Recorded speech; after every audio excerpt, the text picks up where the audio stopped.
Hey everyone, welcome to my channel Initial Solution. In this tutorial, I'm going to show you how to number rows in Excel. So, open an Excel sheet. I will show you the simplest way to do it because you can have many videos which will show you different formulas to do it, but I'll do it in a very simplest way. So let's start.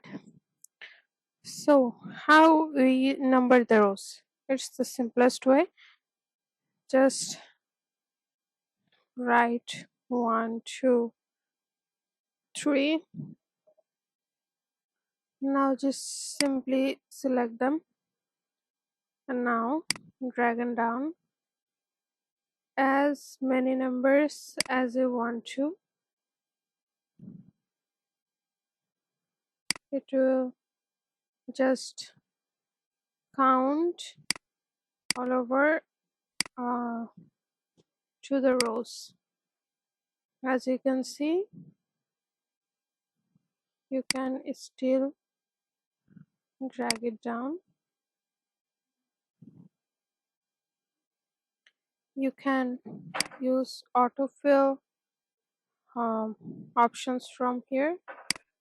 You can fill series from here too. As you can see, it's just as easy as that.